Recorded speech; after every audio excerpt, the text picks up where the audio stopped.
Okay, joining us right now from some location on this planet, Mike from around the world. Mike, how you doing tonight? Oh, no. Uh-oh. Hang on. Try that again. Busy night, you say? Yep, busy. Busy, but you're doing good. Yeah, doing good. All right. Well, Mike, I was just reflecting on the last 7 days. I call it the 7 days of doom. Not that it's total doom, but I mean, since you were on last Thursday night till now, look how many things have happened. The world has literally gone insane, Mike.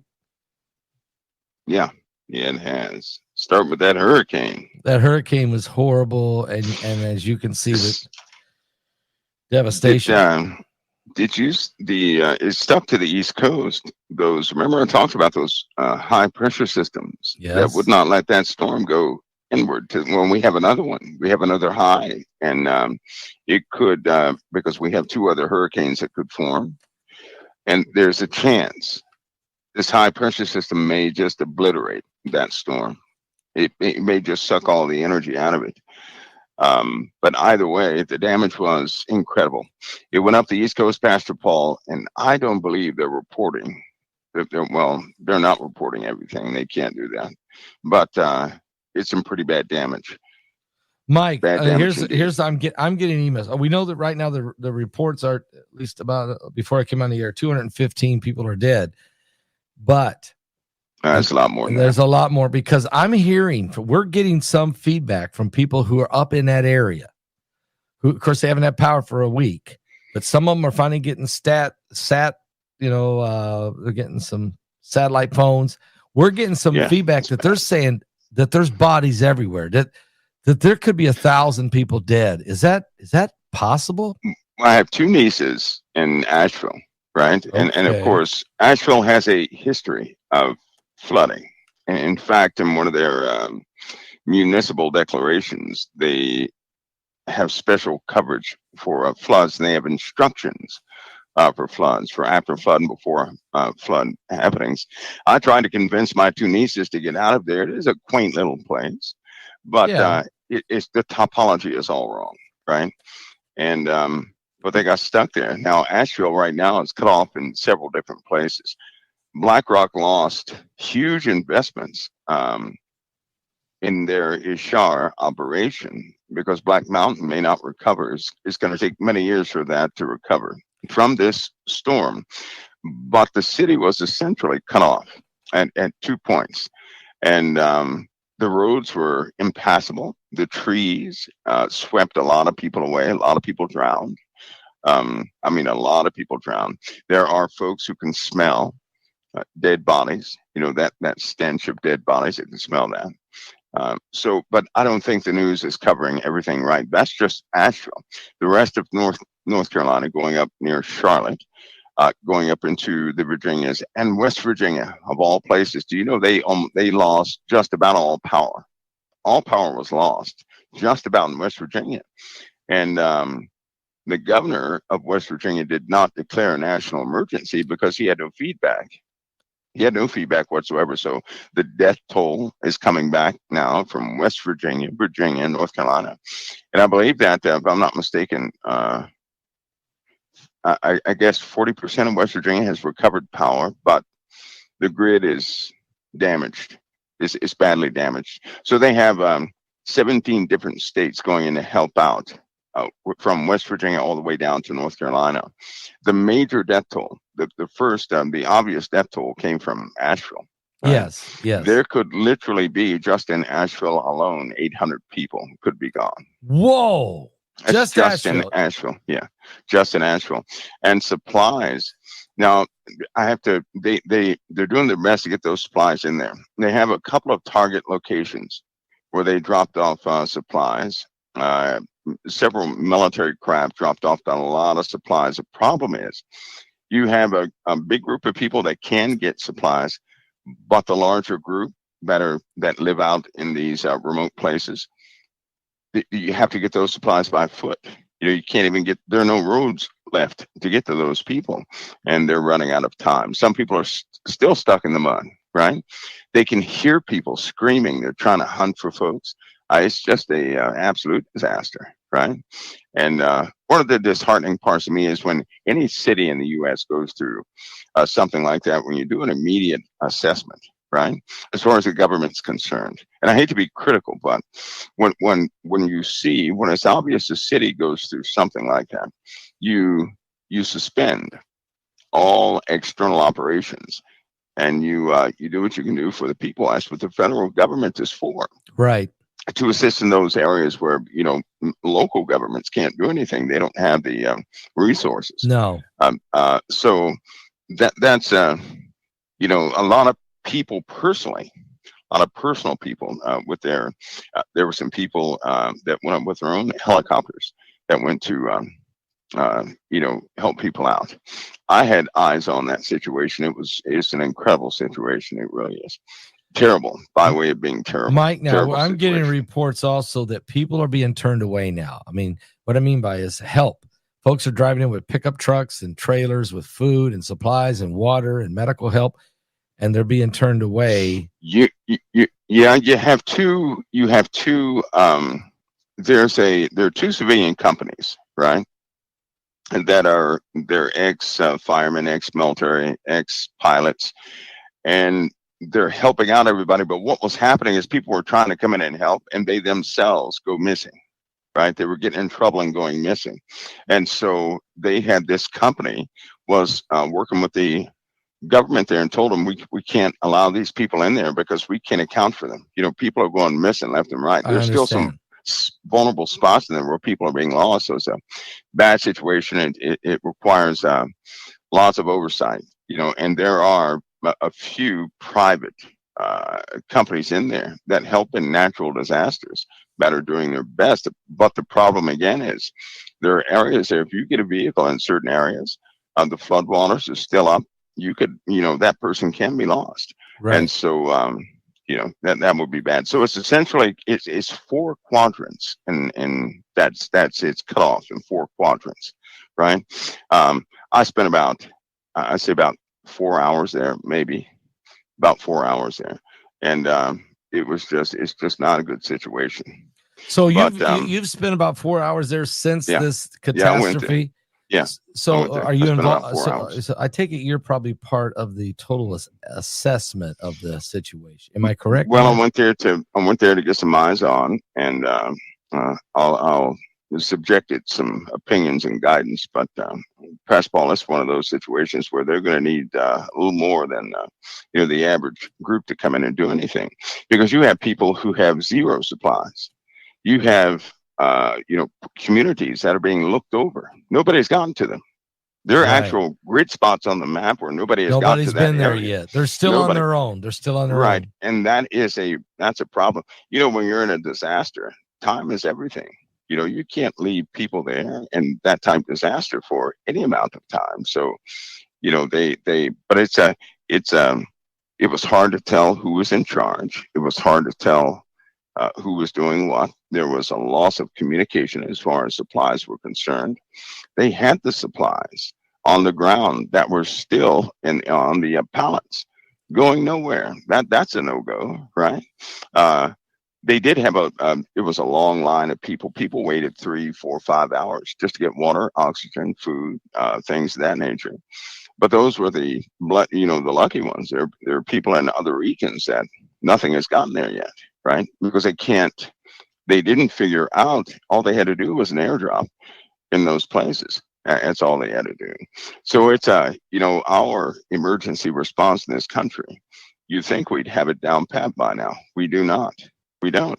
It simply isn't. I mean, they talk good, yeah, but in every single disaster, there's always a group of people left out. Is that because, and I mean, I don't want to start naming names, but is that because we put unqualified people at the top of some of these agencies? For some reason in FEMA, save for 2 people I ever knew of, their response has been slow because of paperwork. You got to remember, the government can't just do something by sight. You have to have proper authorization. That is a problem, right? If you see somebody in trouble, you got to go back and fill out some paperwork to go get the person, right? Or you can't fuel up a chopper and take it anywhere. You have to have authorization and clearance to do that. That's where the problem is. It is not a fast reaction response, right? So all this, the talk, we're going to deploy troops out there, this, that, and the other, that's fine. But getting authorization, allocation, and finding out what agency is going to pay for this and do this, that's the problem. It's not. It should be straightforward for disaster response for the states. In fact, they should take care of the paperwork after they save the lives. How about that? Yeah, I would love to see that. After, right? Because they have military operations like that where you take care of the red tape after you go in and do what you have to do. But wouldn't the lives of Americans be priority over everything? I mean, everything. If one city suffers, I believe, it's just my belief, if one city suffers, the federal government, if it's that big and they have to assist, they should suspend everything to go and check that situation out and do something about it that day.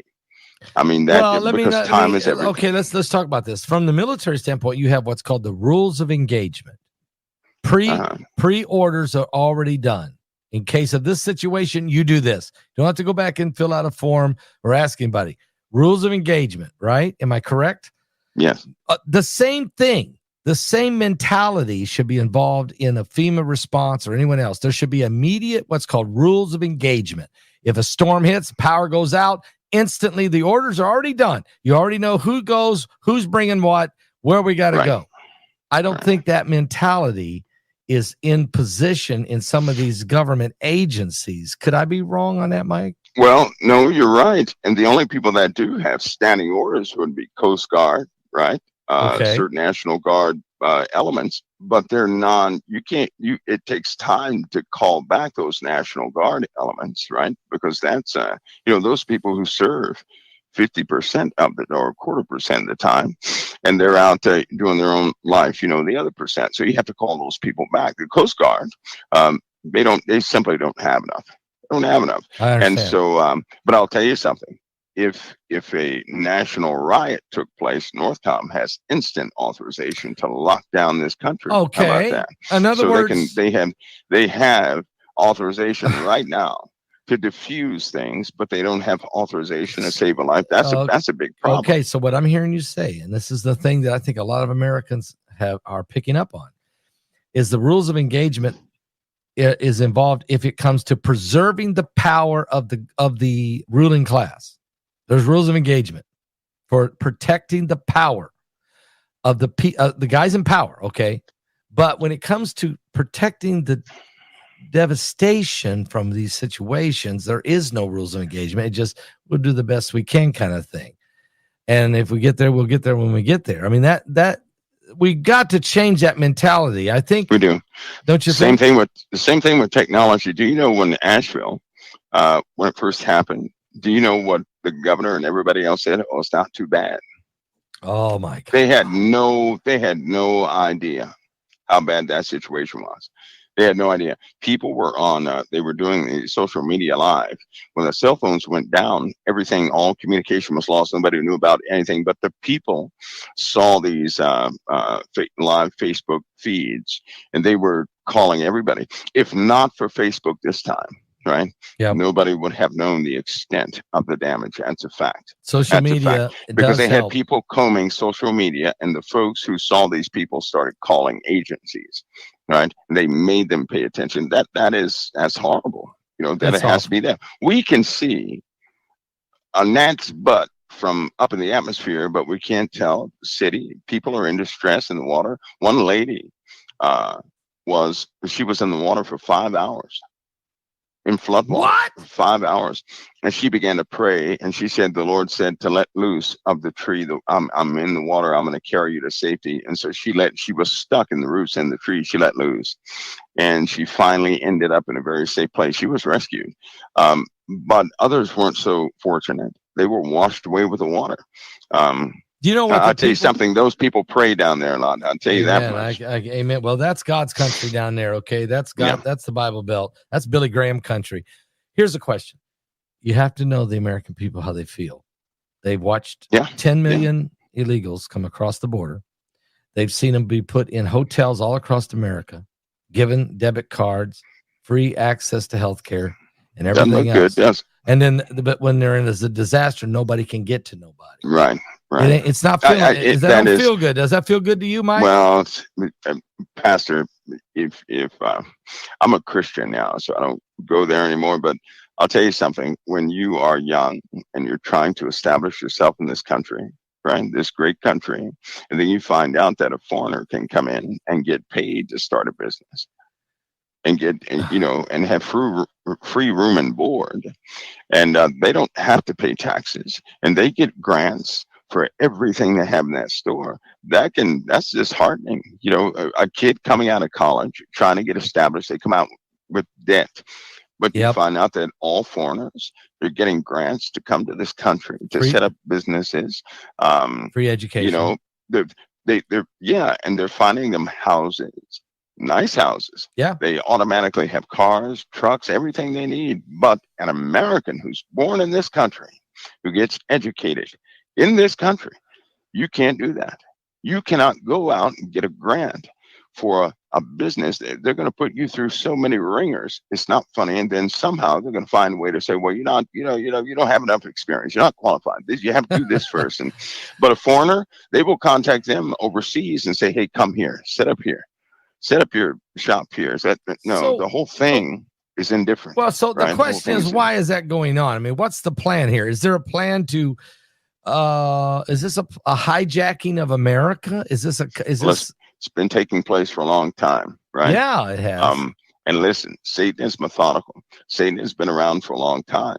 He didn't start his plan yesterday. This guy's been working since before the USA was thought of. Yeah. So you better believe he's doing things. And the sad part about it is, do people really not know this, right? I mean, if anybody would give a protest, would it be for some of these fundamental things that put power back into the hands of the Americans? Yes. If the Americans don't have power, they can protest all day, and the government still says no. They can protest all day and nothing changes. Well, we found that out. They can protest all day, but let the foreigners come over here. And they say, oh, everybody stop.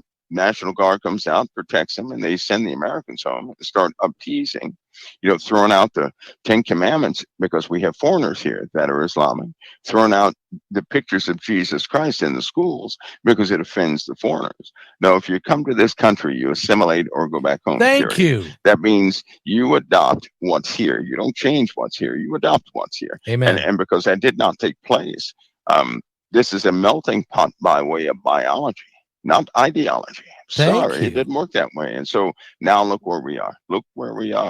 And people are finally waking up to identify. And you know what they say when they wake up? We've lost our country. Yep. That's what they say. Yep. But it's I'll tell you something. It's sad, yes, but now that their eyes are opening, they can see it. They have a responsibility to carry the ideology of this nation every day with them, everywhere they go, with everything they do. I don't want to go political here, but and I'm not trying not to, because you and I, we're very good at not going political. But we have to ask a question here. J.D. Vance, this VP debate. I mean, he shocked everybody, I think. Not me, but he shocked a lot of people with his brilliance and his humbleness and his candidness and his respect. And Waltz was dancing the waltz, tripping over his feet, but he was still waltzing. What is your thought? Do you think that moved the needle in one way or the other, or doesn't matter? I think with the vice presidential debates, they don't get the viewing that the presidential debates get, right? But I thought they were, I honestly thought they were both. Both of them, they had a pretty decent conversation. Yes, they did. Waltz did stumble when he was asked about the China question. They both admitted to something, but J.D. Vance did something that was extraordinary. And it was very good because they asked J.D. Vance, they said, why were you against Trump and said this about his policies, this, that, and the other? And his answer was quite sincere. He said, well, that's what I thought at first, listening to media, following the paperwork, this, that, and the other, until I saw it for myself, and I saw how the American people, their needs were starting to be met, and that they really needed the policies of Donald Trump at that time. That's why I changed my mind. And when he said that, because it was so forthcoming and honest, it was honest. that when I couldn't help but to think, well, these two guys are more presidential than, I mean, honestly, he was more presidential than I any agree. president. They both He were was more presidential than the presidents. That's right. Yeah, I That's agree. right. I agree. Because they were about the American, America's business, right? Not about these personal things, but America's business. And I strongly believe that's what people are looking for. Do you know how many people went? They didn't tell this, but not too many people watched the vice presidential debates, right? 43 million. Of 43 the numbers that went back to watch them are off the charts. I mean, you're talking about billions of people went back to watch it. You're exactly So the word got out, and they went back to watch these guys. They made a huge impact. Yes. But I was quite impressed. It really instilled in me there's hope. There's real hope. Because these guys care about this country. Okay. They had deep convictions. One did look kind of like Burl Ives, but hey, we can get past that. But well, I think what we saw, they cared about this country. I think what we cared saw about this country. Okay, first of all, there were 61 million people who watched the presidential debate between Trump and Harris. There were 43 million who watched the VP. Okay, Right. But like you said, way more than that have watched the archives of that debate. Way more. Yeah. So. And, we know Trump is successful. We know his first term, he definitely was a successful president who put this country economically and peace through strength. And, I mean, I know he's a bull in a china shop, but he knew what needed to be done. Vance has proven that if Trump, something gets sick or he dies or something, you're not worried about Vance taking president. You're not worried about him taking over. Right. Waltz was more professional. Waltz to me was way more professional than Harris and way more smarter than Harris, but he's still got a liberal ideology at the end of the day. He does. He does. Because his support, I did notice what Waltz was doing was defending Kamala. Yes, right? Yes. And J.D. Vance was introducing himself, and he didn't so much as defend Trump, as tell everybody, hey, just be honest. I agree with his policies. His policies were helping out America. And I hate to tell everybody, Democrat or Republican, when you look at leaders, there are certain times when you need certain types of leaders. One leader for all time does not work. No, right? You got to have a difference. That's right. And right now, we are in a position, we really need somebody who can play hardball with everybody in the world. Well, that's Trump. Right? We Trump. Don't need anybody who's going to talk somebody to death, because there are 28 nations who hate Israel. 28. Wow. Wait. Only 28, Mike? These are people who put it on paper. Okay. How about that? Okay. And this is known. They will not recognize Israel. They will not. Wow. Right? Now, out of all the UN nations, every single last one of them has a problem with Israel, except the USA, depending on what, who's in charge. Amen. But Israel is in a very, let's go there. I'll tell you what, right now, we're in a tinderbox right now. Let's go there, optics, Mike. Well, Pastor, I have a view on the Middle East. Okay. That is, that's probably not like anyb's else's. But can I ask you a question before you go into your view? I'm going to let you go in your view. Did Israel, we know that Israel has wiped out Hezbollah, basically, the leadership. And they're moving in with their ground game slowly. When they blew up this depot in the Russian air base in Syria, how's that going? Can you talk about that with your whole view? I'll step back. Your view. First of all, Hezbollah had operational control. They were fighting from that base. Okay, now they were told to stay out of the places you don't want blown up. Israel told them, if they're going to blow up a place, they're going to blow up every single spot where Hezbollah is firing at Israel. And so they marked that target, and kapoof, that wasn't a mistake. Hezbollah was there, right? Others were there also. Yep. And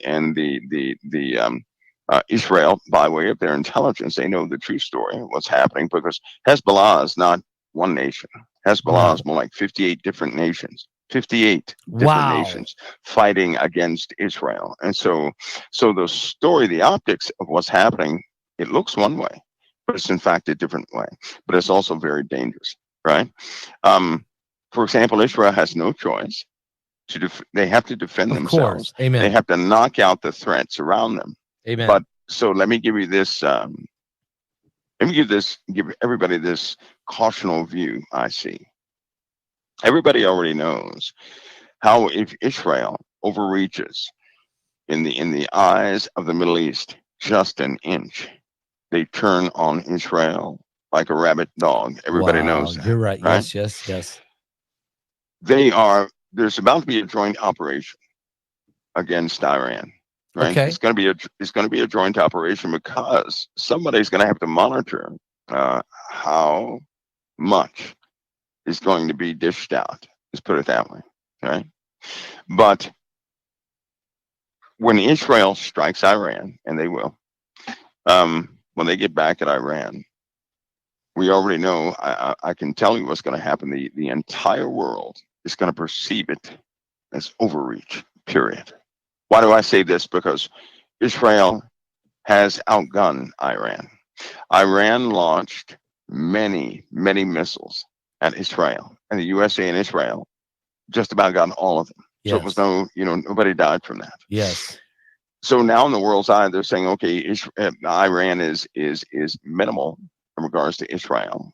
But when Israel strikes back, they're going to say, wait a minute, you guys were in a position as you were much tougher than they are, and you knew that, and you just killed. They're not going to say soldiers; they're going to say civilians. It doesn't matter what they hit, and that's why the USA is trying to pick out certain targets where they cannot say you hit a bunch of civilians. But it doesn't matter what they hit. I'm telling you right now, the moment they hit Iran, the call is going to come out. They're going to say Israel did a strong overreach. The sentiment from the whole world will be against Israel. Right? This is going to be a mandate for their disarmament. That will be by force. And so you're going to see, and during that time, Iran is quite dangerous. I'm telling you, they're dangerous. The missiles they launched was from stuff, right? Excess. That's right. It was little tiny, stupid things they were launching. Those ballistic missiles were by no means what they actually have. Iran has a capability of launching up to 10,000 missiles per wave. That would be They're insane. not going to block 10,000 missiles. No, you can't. And of those 10,000 missiles, they already have a high inventory from Russia, right? And from North Korea, that they can launch missiles that are near hypersonic. You can't, Iron Dome does not have the capability to intercept all those, right? They also have chemical warheads. So when that happens, they know that can happen. They're going to be overwhelmed. Chemical warheads. Which is why, they have chemical warheads on some of those ballistic what kind of chemicals are we talking about, the Mike? bad stuff, dusty mustard, HG nerve agent, you name it, they have it. And so if they start launching like that, that's just not going to be good. Well, I can tell you right now, my anchor is prophecy. I already know that the beast will come forward. Yes. The abomination of desolation.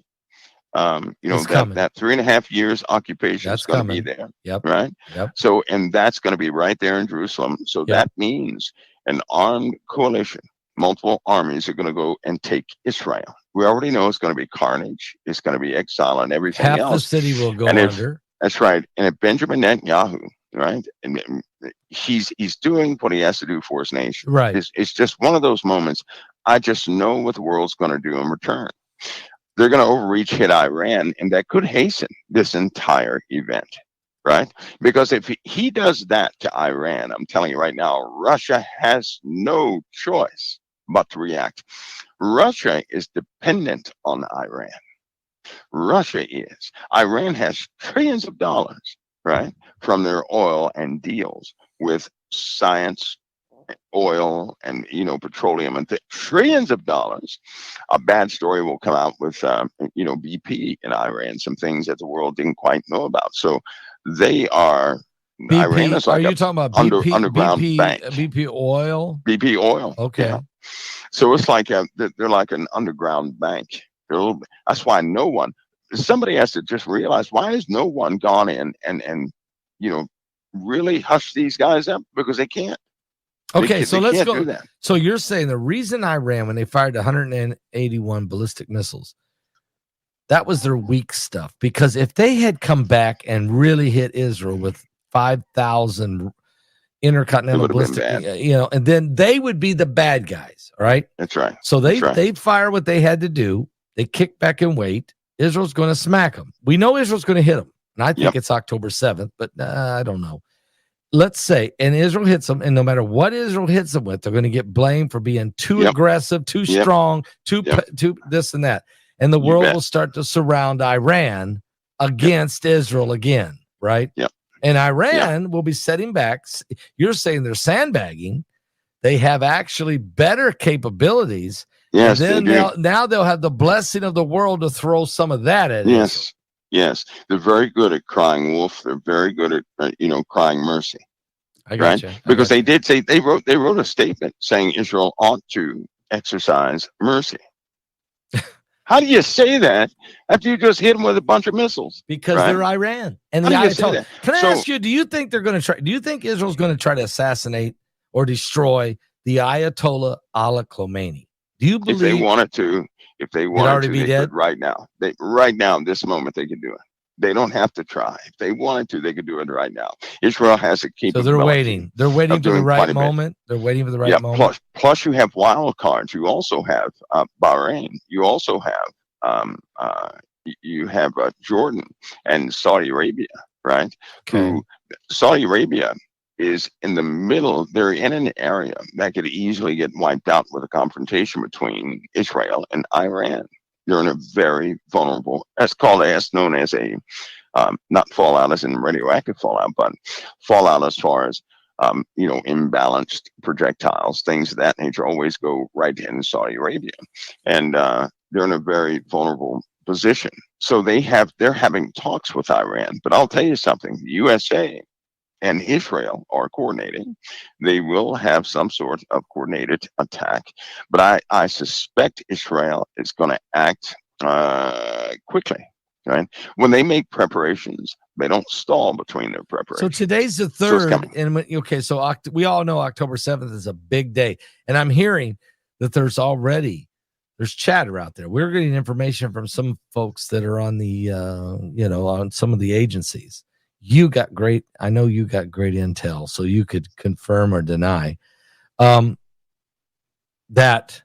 October 7th, there is several different scenarios of attacks on Jews, whether it be in Israel or around the world. Do you sense that for October 7th, the 1-year anniversary? I'll tell you what, past fall, there have been some communications intercepts, and of course, there's you have the Mossad, who reports pretty accurate information because they're embedded in the lives of terrorists and everything else. But they want to hit America pretty hard. That's what I thought. Jews in America. When I say hit us hard, they want to hit us hard. They want to hit us 9/11 hard. And so 9/11 can't compare to what they want to do. They're going for broke. Can they do it? Time. Do they have the capability? Yes, they can. Unfortunately, they can. Do we have the defense to stop it? Well, here's the problem. The problem is you have too many folks in America who are turning out to be loyal to Middle Eastern causes, right? Like that school teacher they apprehended yesterday who's been teaching for 35 years.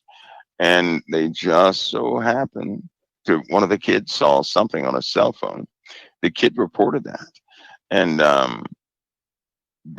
I guess they checked it out somehow. They had to go nab the guy because he was, this guy was in the middle of planning. You're talking about a trusted school teacher, right?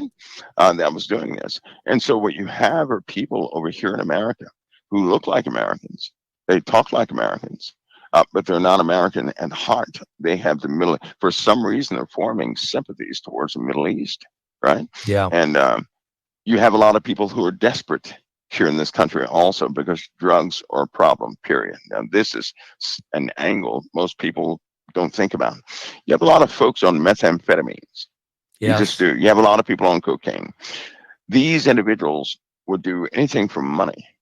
They would. Wow. Iran knows exactly who they are, right? Wow. So These people have been nabbing children, nabbing women, right? They're right here in this country. They've been nabbing them.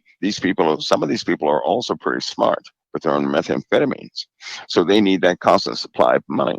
If they get money from a foreign entity via, back channels or cryptocurrency, anything, they will do what's necessary to get that money. And so when you're Iran and you're offering Americans $11 million for 2 children, or $11 million for this, and this is the money that's floating around, there's a problem. And when you have the dark web, that a lot of people don't even know how to get on the dark web. It's not something anybody should ever do. Nobody should ever do that. No, I don't even know, and I don't want to know. Yeah, don't do that. But when you have half of America's people are compromised by way of the dark web, I'll say more than half, but probably about 3/4 of the people in America are on your social security numbers, date of birth, all that's on the dark web. You have identity compromises. And so you have these folks who act like there's someone else doing these dirty crimes, and it causes confusion within this country, right? You're going to have a problem. It's a known fact that there's a lot of compromised methamphetamine addicted individuals in America who will carry out Iranian actions right here in the USA. Wow. So they get money and for they are drugs. specifically, that's right, they're specifically targeting Caucasians, because in truth, nobody's going to look at a Caucasian and say, you're a Middle Eastern sympathist. They're not going to do that, right? And so they profile people like that who are addicted to drugs, and they recruit them. And I'm telling you, it's a huge problem. When you start paying people money, they don't care. They don't care. They want that money so they can get their stuff. Yeah. Right. And so you're facing that element also. Now, they have plans here for this country. And unfortunately, they've been planning for a couple of years now. Think about that. So you mean to tell me they're just now starting to publicize this? They should have publicized the problem of domestic terrorism a couple of years ago pretty strong. And Exactly. Say, hey, look, we have foreign elements who are recruiting people in the USA to do some terrible things. You guys have to watch out for this. But because the political atmosphere was so dynamic and violent, and somewhat violent, and because all the controversy with there's President a bullet, Trump and all this stuff, violent. Nobody wanted to talk about it. Nobody wanted to say anything that would inflame the blame. Right. So now we're in a bad jam. Well, you say, yeah, you're right. Somewhat violent. A bullet hits the president in the ear. Another guy's hanging out for 12 hours with a rifle, with a scope. And who knows how many other potential assassins are waiting. You're right. This thing is getting very violent. And, we're 34 days away. I'm not sure. I mean, I'll be honest with you. I pray every day that we make it to the election day with 2 candidates that are still alive. I'm serious about that, Mike. I never thought I would have to pray like that. I don't want either one. But I'm saying this is a dangerous situation, aren't we in? It is. And the media, now's the time for the media to be very responsible. In fact, my advice to people is search out your Christian media sources. I'll tell you why. Because they're not, they're just, these guys are bloodthirsty. Yep. They're ambulance chasers. All they do is inflame situations. Amen. And in fact, they're the reason so many people are upset. It's them. It's them. Yep. The mainstream media. Mainstream media. Them. Yep. They're out for blood. They got mad at J.D. Vance because he didn't, throw Kamala Harris under the bus. Well, he was being a class. Right. Yeah. But Fox got mad at him for not doing that. Then CNN got mad at Waltz because they didn't bring up the January 6th thing and throw, everybody else under the bus. They were out for blood. Yeah. And they have to realize something, though.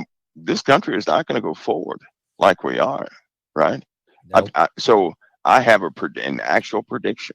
Okay, let's hear it.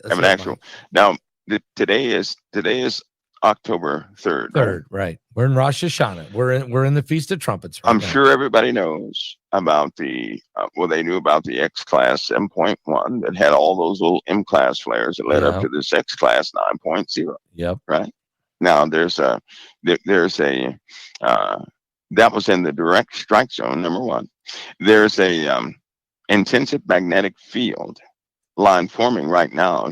There's there's a potential that this thing could let off some bigger ones, right? The Now, sun? the The reason, sun? yes, the reason why this 9.0, it was incredibly strong, but here's what really got me was there's a when you're watching the sun, if you watch the 10.7 centimeter radial flux peak, right, because it has to peak, and that gives you a good indication that all the elements that are needed for flare have combined. And so what I'm sitting here watching is that 10.7 centimeter band recover itself so quickly. It's still going up. This burst didn't last that long. It wasn't stretched out. It was a very short, strong burst, right? Which is it's kind of rare to see a 9.0 do that, like a sharp burst, like So it was you're there. saying And it didn't it wasn't real long. It was just a boom. That's right. It was not as long as if you look at if you look at all the graph data, it was a strong peak and then it went down to nothing at all, right? Whenever you see that historically, when something lets off a peak like that, you have a potential still locked up in the sun. It's still quite active. Okay. And it's only a matter of time. This thing is still building. Okay. It's only a matter of time before one of those long durational X flares forms. I see. And that will be a big issue. So all those folks that watch the sun, I'm sure they're busy because they know there's a large intensive potential behind this one. All those astronomical transients. Well, let me not nerd talk here, but all those elements that cause the sun to do this, they're actually in place, and we're right there. I mean, we're at the Earth. We're at the point. We're about to hit a cluster of spots is about to point toward the Earth. I have a suspicion those things are going to let loose when they're Earth facing. I just have that suspicion. The timing is lining up and everything else.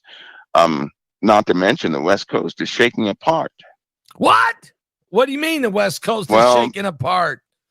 There's been a I guess you could say a pattern of tremors near some volcanoes, right? In Washington. Washington State. So if that continues, and we already have those volcanoes waking up, we're gonna have an eruption problem starting right there. If that goes, then all those volcanoes that were dormant that are starting to wake up, they're just going to start shifting and moving around, right? And I believe God gives warning. I do, because everything is foreshadowed. Every disaster is foreshadowed. And how many times does California have to go through these natural disasters like fire, right? Like they've been going through a lot of fire here lately, and mudslides, right? Now we have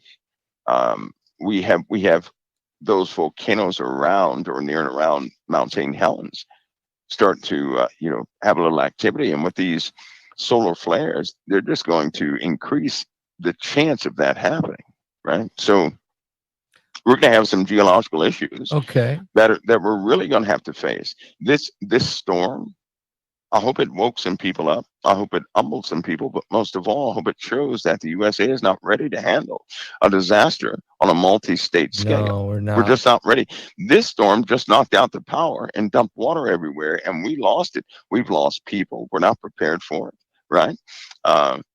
We have bigger things coming. Mike, the sun is not going to be a joke this month. Okay, so I'm writing that down. The joke, the sun's not going to be a joke.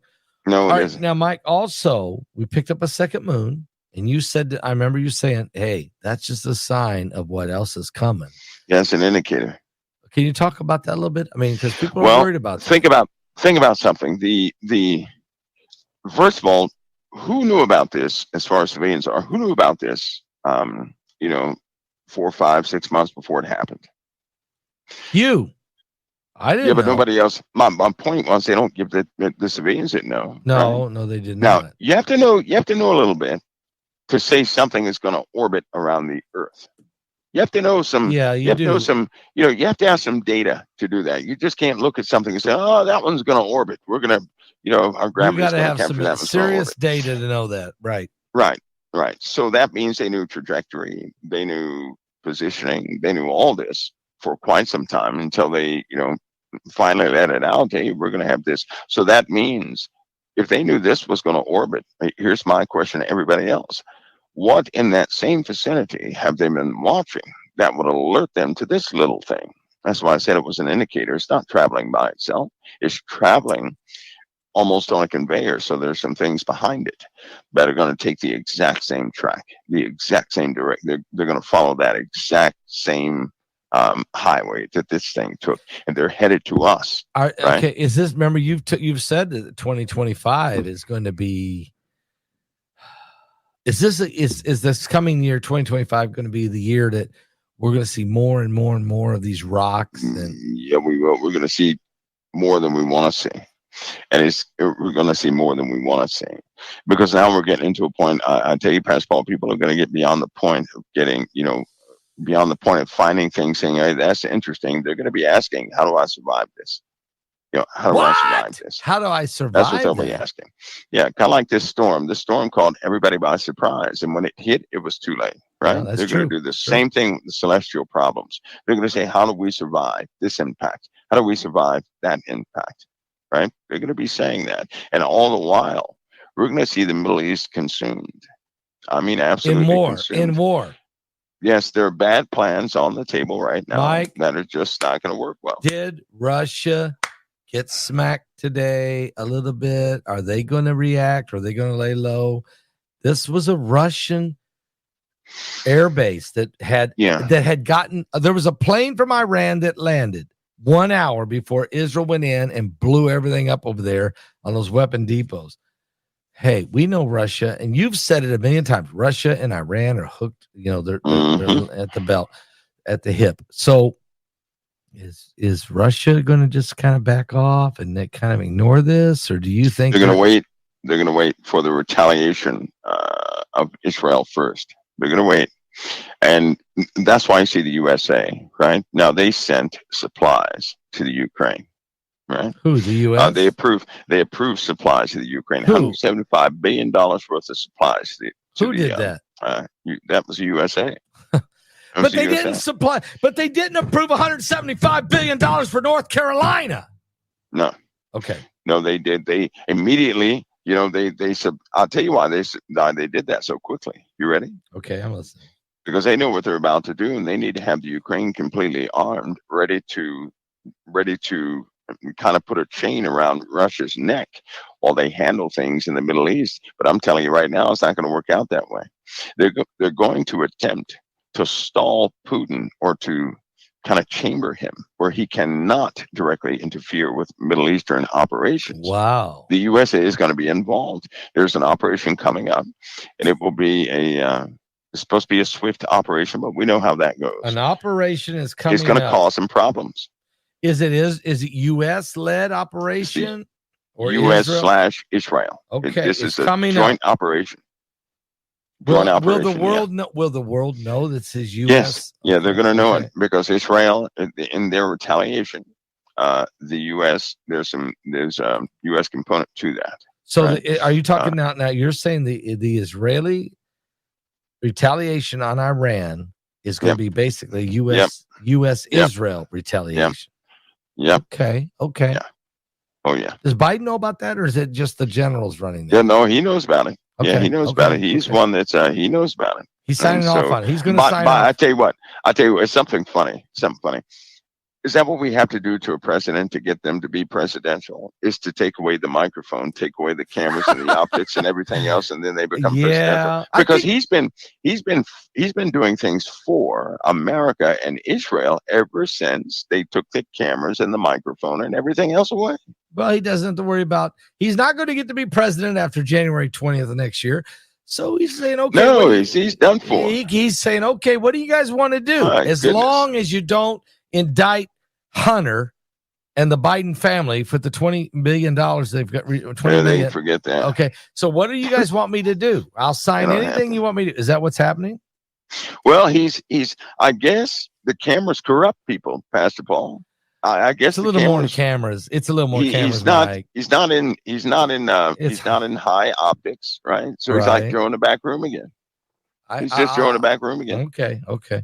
It's a little more than the cameras. It's the fact that the Biden crime family will be allowed to keep the $20 million that they've been given as long as he stepped out of the way and let Kamala get the and he signs everything that needs to be done. I'm just guessing. I think they're so stubborn. Okay. That story is just beginning. Okay, I'll wait. I Let think me that ask you story is about just Jack. beginning. Can I hate to go there, but what about Jack Smith? I mean, what in the world is Jack Smith doing? And why are we bringing this stuff up again about Trump? I mean, come on. I know, right? The J6 stone thing. steps won't go. Listen, the stone steps won't go away, will they? I'll tell you something. No. This one could be serious. And let me tell you why. They're not going to try him as the president. No, they're going to try him as a private citizen, even though he was the president. I was looking at some of the laws, right? One of the laws stipulates that if you're acting in a capacity of the president, right? Okay. Then your actions are presidential, thus you're the president. But if you're acting in a capacity as a candidate, you're under the stipulation of a civilian. I saw that. So, Pastor Paul, they're trying to put together anything they can to keep Trump out of the White House. Telling you now, these guys they're not going to stop. They're not going to give up. They're not going to fold. They're going to keep doing it. They're trying to try him as a civilian, right? So, by way of the law that's on the record right now, you can be a president, but if you are campaigning and you do something during that campaign, you can be tried as a candidate or a civilian. You can. That is law. And so that's what they're trying to do. Now, the judge, whoever they present this to, it's problematic. It's already problematic. It's gonna stir up some stuff, right? It will. It's gonna stir up some stuff, but they're gonna go forward with it. And this is he's not the only one doing this, Pastor Paul. The only reason he came forward to do it again is because there are others out there that do not, just be blunt, they don't want Trump back in Washington. Period. No, they don't want him there, true. Right? I know that. Which is, they just don't want him there. And Yeah. so you're having this coalition of people starting to, they're coming forward. They're trying to maximize the impact in the people's eye, because when you're campaigning, people are looking at you, and if they start validating some of these charges, if they can convince people, yes, he was acting as a candidate, that's going to start changing people's opinion, because they really don't know the whole story. All people know is some of the excitement they hear on the news, and they act accordingly. Well, if they start hearing contradictions to those things, it's going to be an issue. Well, they're going to hear it, because I read the 165-page redacted I read it this afternoon. Yeah.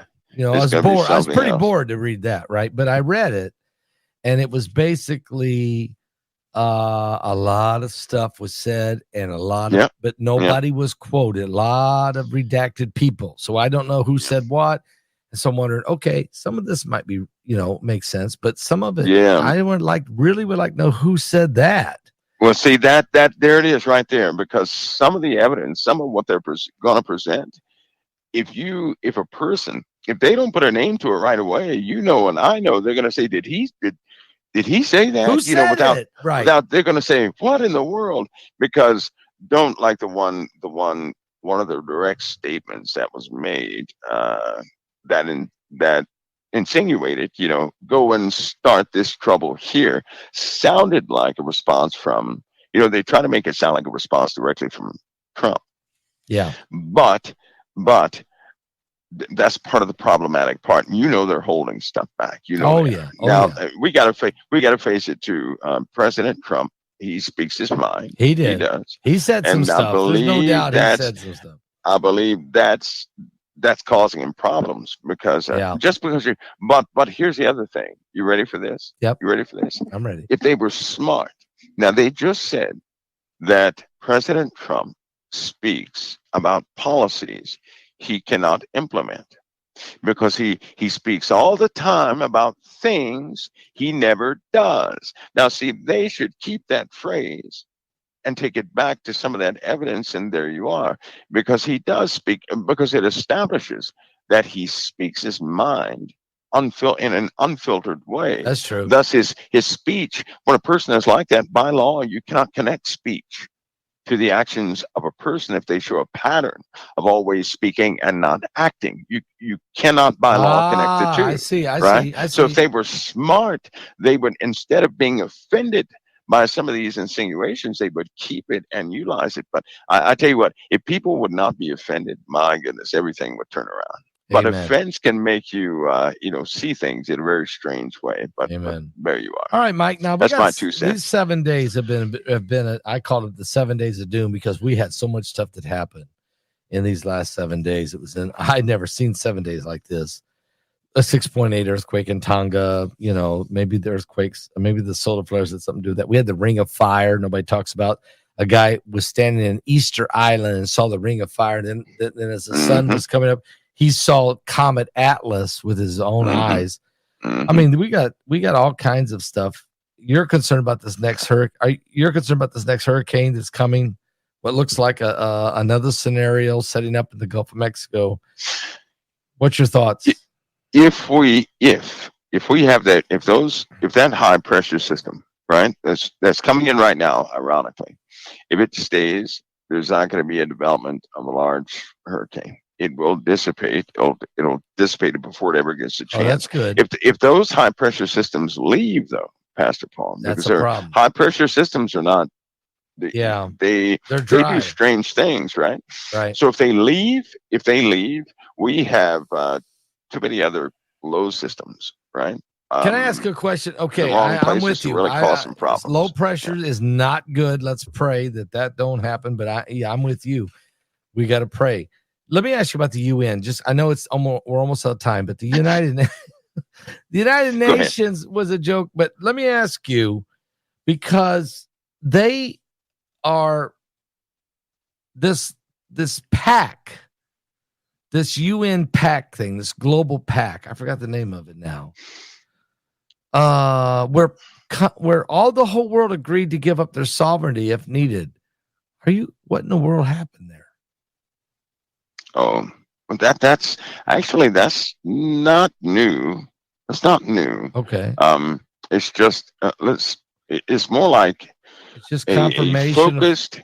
It's more like a focused definition of what was in the charter in the first place. Okay. Because they agreed during extraordinary circumstances, right?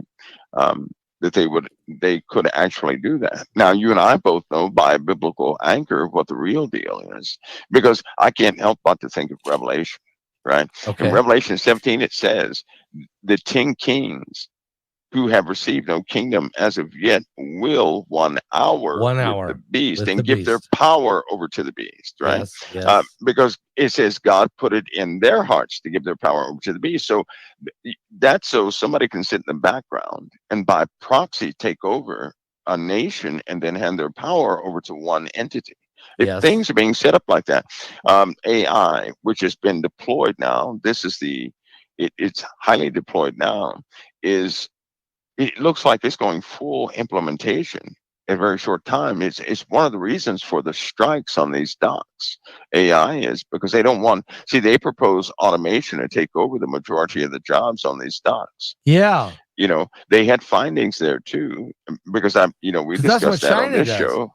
That's that if the docks on the east coast, basically all the longshoremen, if the company goes to the same system as China, 90% of the jobs would be lost. So what they've done is they've tentatively said to them, okay, you can have your $5 an hour increase in pay for the next 6 years, which is which will get them from 39 to 69 in 6 years, dollars an hour. But they said, then let us work out the rest of the details between now and January 15th. Mike, if the automation is approved, 90% of these guys won't be working. Yeah, that's why they did that. That's why they did that strike in the first place. And it's a shame, Pastor Paul. It's a shame because these corporations, I hate to say this, but it all starts in Washington. Yeah. All of it does. Yeah. Because if a company is fighting to keep their profits, they have to avoid taxes, right? Right. They're trying to duck and dodge everything. They're not thinking about the people. No. If people would reinvest, companies, if they could invest back in the people, and if corporations would not try to, they're just desperately trying to, if they're trying to survive, yeah, and they're not thriving, they're going to cut corners everywhere.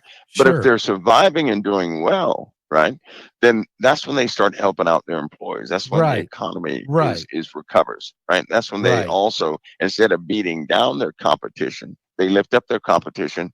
But all that needs to be put back in this nation, where a company can build themselves up for the sake of the nation. Right. In other words, an employee is an asset for the nation. Yes. An employee is a part of the economy for the nation. So if they had a mindset where they could feed all that energy back into the employees, not fire them, but feed it back into the employees to build them up, man, everything would change. But the problem is, with all these weird tax laws that they have, and these companies have no choice. They need cheaper labor to survive, because if they don't have cheaper labor, they're going out of business. Why? Because of all the taxes. Because tax. Right. There you go. So these people that sit there and say, when the government says we have to raise taxes and then we're going to fight for the unions, they're basically lying. The truth is, if you cut taxes and quit wasting it, and how much money have we sent to Ukraine? How much money have we sent here, and how much have we sent there? If that money was invested in America, how much have we spent on the 10 million immigrants that have come across the border illegally? If that money was used for the American people, and we could cut taxes and use for the American people, you don't have to lay people off. You don't have to do these kinds of things. That's right. That's right. Which is why they need a brand new agency that will ensure that that companies employ a minimum number of employees. Amen. Right? I like that. So that they can feed back into the economy, no matter who they are. That would keep foreign countries overseas over there. They wouldn't try to come over here and undercut everything, because they come over here, take our money, and ship it overseas. Is that what Trump's trying to do with the tariffs in his own way? In his best way he knows, or whatever.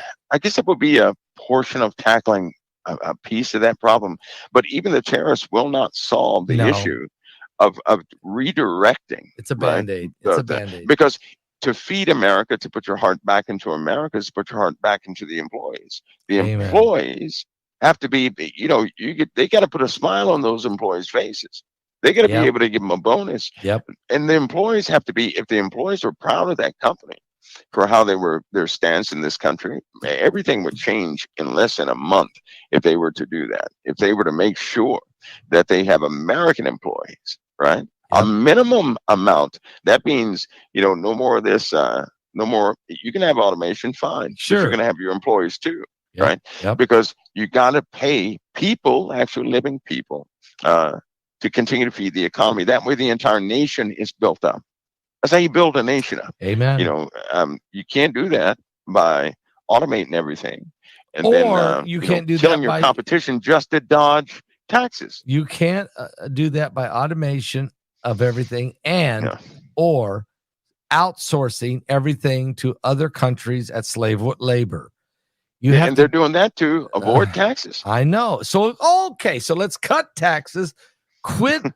Let's quit using outsourcing. Use America first. Cut taxes, and guess what? You can do a little automation. Everybody wins. That's what I'm hearing you say. And Pastor, they're trying to convince people. This is what I do not agree with. I do not agree with this democratic ideology. It is a democratic ideology. Amen. That you take the wealth of the rich. And give it to the other people. No. You give money to the middle and lower classes through employment. Thank you. So you feed resources. Feed the workers. And you make sure these corporations can run good. They will pay their employees and give them bonuses and hire just about everybody. You make sure that never stops. And that's how this country would grow. You don't just give money to somebody, right? You offer employment for everybody. If you cut taxes by 50%, my thought was one day I thought if they would just cut taxes by 50%, the American economy would explode. Yeah, would. Yep, that's that one part of it, and the other part, Pastor Paul. The reason I say mandate on employees is because you have crooked executives. Yeah, right? you do, Greedy executives. you do. All they want that money to send it overseas to live their lavish lifestyles. Oh, Nope, my say no more. And so have a God. minimum amount of employees that that company would have to keep, and I mean really work out the numbers. So that way they can't do that. If they want to be greedy, they have to go to another country. It won't work here, right? So you I put like those things in place, and that ensures the honesty of a company. Then their competition will be friendly competition. Then we'll have the Amen. best products in the world because everybody will be helping everybody out. You know, that would be that would be Mike, an amazing thing. You and I just solved the world's problems right We there. did. We really, really did. Mike, thank you for being here tonight. This was great. I mean, this might be one of the best programs we've had. I mean, because we really have talking about the honest things that's going on. There's bad things happening, but there's good things happening. There's things that are happening that could be fixed. And mostly, Jesus is the only way. He's the answer. Amen. And I appreciate you for your faithfulness here on every Thursday night. It's amazing that you come here every Thursday night and you're ready to go every Thursday night, and great wisdom and great information for us. And I appreciate your candor. Thank you. Pastor Paul, it's an honor. Always an honor, brother. As you know, I'm going to say the honor is always mine. Thank you. God bless. God bless, brother. All right. Bye-bye.